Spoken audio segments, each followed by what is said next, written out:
अस्सलाम वालेकुम। कैसे हैं आप सब लोग? उम्मीद करती हूँ सब लोग खैरियत से होंगे और मैं भी बिल्कुल ठीक ठाक हूँ और अल्हम्दुलिल्लाह बहुत खुश भी हूँ।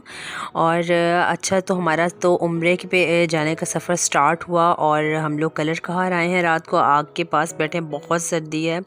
तो सुबह सुबह तकरीबन हम लोग सहरी के टाइम निकले थे, मतलब 2 बजने वाले थे जब हम लोग घर से निकले। और बस में देखें कितनी गंदी लाइट लगी हुई है, ब्लू कलर की, कुछ भी नज़र नहीं आ रहा था। इतनी उलझन हो रही थी और अल्लाह अल्लाह करके ये सफ़र ख़त्म हुआ। कलर कार से हम लोग इस्लामाबाद एयरपोर्ट पर आए, और क्योंकि हमारी फ़्लाइट इस्लामाबाद से थी और फ़्लाइट की जो टाइमिंग थी वो भी बड़ी गलत थी, मतलब हमें घर से जल्दी निकलना पड़ा। तो जैसे ही हम इस्लामाबाद एयरपोर्ट पे पहुँचे, वहाँ पे और ज़्यादा सर्दी थी। और हालांकि मक्का में और मदीना में इतनी सर्दी नहीं थी, और हम लोगों को इतने मोटे मोटे कोट, अपर, शॉल्स वगैरह निकालनी पड़ी।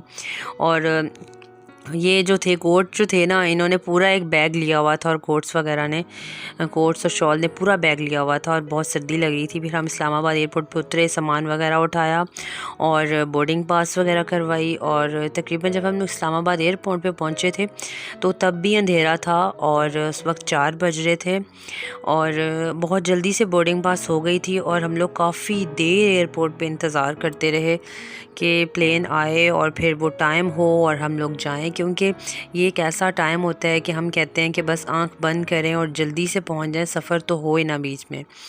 और हर किसी को खुशी होती है अल्लाह के घर जाने की। पहले जब हम लोग गए थे तो हम लोग पहले मदीना गए थे, और इस दफ़ा हम लोगों का प्लान जो बना वो मक्का सीधा जाने का बना। तो थोड़ा मुश्किल होता है कि हम लोग इतनी थकावट होती है हमें, और हम लोगों ने उम्रा भी करना होता है। तो यहाँ पे हमारा बोर्डिंग पास हो चुका है और हम लोग वेट कर रहे हैं।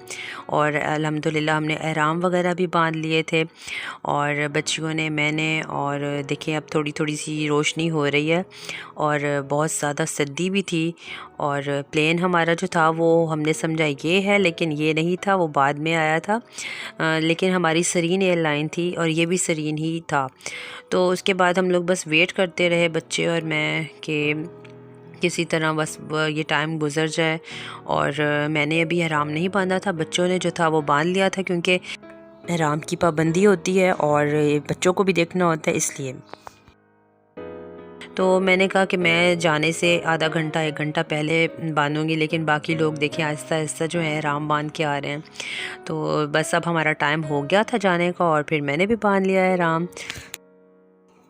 और एहराम बांधने के बाद फिर हम लोगों ने पढ़नी भी होती है तलबिया और दरूद पाक पढ़ो, और बस आप लोगों ने इबादत ही करनी होती है। और बहुत सी पाबंदियाँ होती हैं, आप सब लोग जानते होंगे। और बस टाइम हो गया था हमारी फ़्लाइट का, प्लेन आ गया था और हम लोग जा रहे थे प्लेन में। तो हमारा फ़र्स्ट एक्सपीरियंस था सेरीन एयरलाइन का। पहले PIA, एयर ब्लू और सऊदीया एयरलाइन वो सब देखी हुई थी, लेकिन ये फ़र्स्ट एक्सपीरियंस था। पता भी नहीं था कि पता नहीं कैसी इनकी एयरलाइन होगी, इनकी सर्विस कैसी होगी, खाना कैसा होगा और इनकी सीट्स वगैरह कैसे होंगी। तो उसका एक्सपीरियंस भी हमारा पहला पहला था, तो थोड़ी सी टेंशन भी थी, क्योंकि सफ़र भी बहुत लंबा था। 5 घंटे और 10 मिनट का था, सॉरी 6 घंटे और 10 मिनट का था। और बड़ी टेंशन हो रही थी कि इतना लंबा सफ़र कैसे गुजरेगा, क्योंकि पहले हम मदीना गए थे तो हमारा सिर्फ 3.5-4 घंटों का सफ़र था, तो वो इतना लंबा हमें नहीं लगा। और जब बहरीन गए थे तो वो भी 3 घंटों का था, इतना बड़ा नहीं था। तो ये बहुत ज़्यादा था, बहुत मुश्किल से। और प्लेन का जो सफ़र होता है वो बेशक मज़ा आता होगा, लेकिन बहुत बोरिंग सफ़र होता है। तो ये था कि बस अब अल्लाह ही हाफ़िज़ है।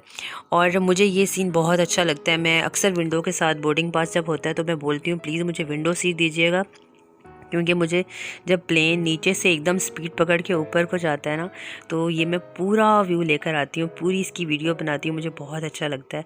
और आंख देखते ही देखते ना प्लेन बिल्कुल ही बादलों के ऊपर चला गया, और वो इतना खूबसूरत सीन लग रहा था। ऐसा लग रहा था जैसे रुई के गोले हैं और उसके ऊपर हम लोगों का प्लेन जा रहा है। बहुत माशाल्लाह बहुत प्यारा लग रहा था।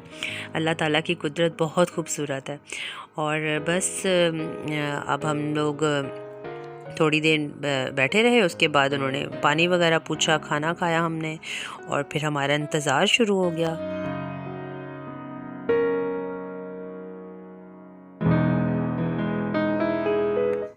यहाँ पर खाना आ चुका था और खाने में मुझे उस वक्त बहुत मिस किया मैंने अपने पराठे और चाय को। और मुझे बिल्कुल भी ये बेकरी आइटम्स बिल्कुल पसंद नहीं है और बच्चों को भी नहीं पसंद, लेकिन मजबूरी थी, बहुत ज़्यादा भूख लगी हुई थी। ब्रेकफास्ट का टाइम था इसलिए उन्होंने नाश्ता दिया, अंडे बनाए हुए थे और एक बन था और आलू का कटलेस था और एक कप केक था बस। लेकिन बिल्कुल भी मुझे मज़ा नहीं आया खाने का, फीका सा था। आपको पता है फिर घर वाले खाने कहाँ कहाँ मिल सकते हैं हमें। अगर दिन का या रात का टाइम होता तो मे भी कोई बिरयानी या कुछ भी वेजिटेबल्स वगैरह मिल जाती।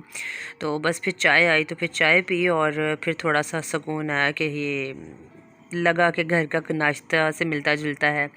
लेकिन यह है कि चाय का ही मज़ा आया, मुझे खाने का बिल्कुल मज़ा नहीं आया। लेकिन शुक्र है दिया तो सही उन्होंने, लेट दिया था काफ़ी, उन्होंने बहुत भूख लगी थी। तो खाने के बाद उन्होंने सारी लाइट्स ऑफ़ कर दी और सब सो गए और मैं इतनी बोर हो रही थी, मुझे बिल्कुल सफ़र में नींद नहीं आती, मैं बहुत बोर होती हूँ। मेरी हमेशा दुआ होती है कि जब भी मैं सफ़र करूँ मेरे साथ कोई ऐसा इंसान बैठे जो मेरे साथ बातें करे और मेरा अच्छा सा टाइम गुजर जाए। और नेट भी नहीं चलता था कि मैं देखूँ कि कोई वीडियोस देख लूँ, किसी का व्लॉग देख लूँ, कोई ड्रामा देख लूँ, तो ऐसा भी नहीं था। और यहाँ पर हम लोग जद्दा पहुँच गए हैं और देखिए मैंने इसकी भी वीडियो बनाई कि यहाँ पे इतनी ज़्यादा बिल्डिंग्स हैं और बहुत खूबसूरत लग रही थी। और यहाँ पे समुंदर भी है, वो भी इतना खूबसूरत लग रहा था, बिल्कुल डार्क ब्लू कलर में लग रहा था और ऐसा लगता था जैसे सीनरी बनाई हुई है किसी ने, बहुत अच्छा लग रहा था। और सब डरे होते हैं और मैं इस वक्त वीडियो बना रही होती हूँ, क्योंकि जब प्लेन लैंड करता है तब भी डर लगता है और जब ऊपर को जाता है तो भी डर लग रहा होता है काफ़ी। लेकिन मैं बस वीडियो बनाने पे मेरा फोकस होता है और साथ साथ पढ़ भी रही होती हूँ, अल्लाह का नाम भी ले रही होती हूँ। ऐसा नहीं कि सिर्फ वीडियो बनाती रहती हूँ, लेकिन यह है कि अच्छा लग रहा था। तो बस फिर हम लोग जद्दा पहुँच गए हैं और इसके बाद हमारा आगे का सफ़र स्टार्ट होगा। यहाँ पर माशाल्लाह से तमाम हाजी उतर रहे हैं और हम लोग थोड़ा आगे आगे बैठे थे इसलिए जल्दी उतर गए। बसेस खड़ी हुई थी काफ़ी बड़ी बड़ी, उसमें हमें लेकर गए थे आगे एयरपोर्ट। एयरपोर्ट काफ़ी बड़ा था, तो यहाँ पे एक प्लेन आगे से गुजर रहा था, उसकी भी मैंने वीडियो बना ली। और हम लोग बस में बैठे हुए थे, बल्कि बैठने की तो जगह होती है, इसमें खड़े होकर सब जाते हैं। साइड पर एक छोटी सी सीट लगी थी जिस पर थोड़े बुज़ुर्ग जो आंटियाँ वगैरह थी वो बैठ गई थी, अदरवाइज़ खड़े होकर ही हम लोग सब गए थे। और काफ़ी टाइम लग गया था इसमें भी, तकरीबन 15-20 मिनट तक हम लोग पहुँचे थे। तो वो खड़े होकर सफ़र करना बहुत मुश्किल लग रहा था, साथ हम लोगों ने हैंड कैरीज भी पकड़े हुए थे।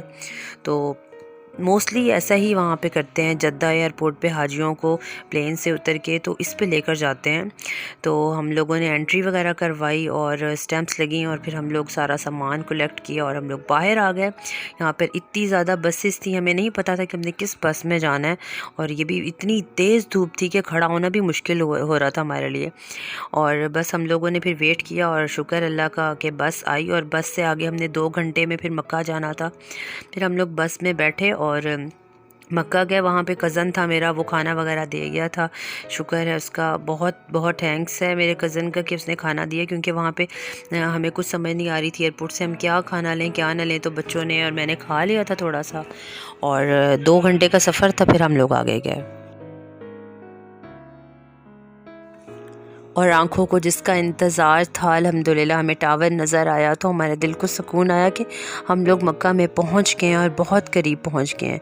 बस आते ही हमने होटल में चीज़ें वगैरह सामान रखा अपना और बस चाय वगैरह पी, हमने खाना खाया जल्दी से और हम लोग निकल गए। क्योंकि हमारा थोड़ा डिस्टेंस पे था तो हम लोगों ने चल के जाना था, तो हम लोग फिर उम्रे के लिए फ़ौरन निकल गए। इस वक्त रात के 10 बज रहे हैं और उम्रा हमेशा जब भी जाओ उम्रा करके उसके बाद ही आप लोगों ने ihram उतारना होता है। तो हम लोग चल के जा रहे हैं और बहुत ज़्यादा खुशी है और बस उस वक्त आंखों से आंसू ही निकल रहे होते हैं कि हम लोग पहुंच के, अल्लाह ताला ने हमें इस काबिल समझा कि हम लोगों को दोबारा बुलाया और हम लोग उम्रा करने जा रहे हैं। तो इसके साथ ही मैं अपना व्लॉग ख़त्म करती हूँ। इंशाल्लाह फिर मुलाकात होगी, दुआओं में याद रखिएगा, अपना बहुत सारा ख्याल रखिएगा। अल्लाह हाफ़िज़।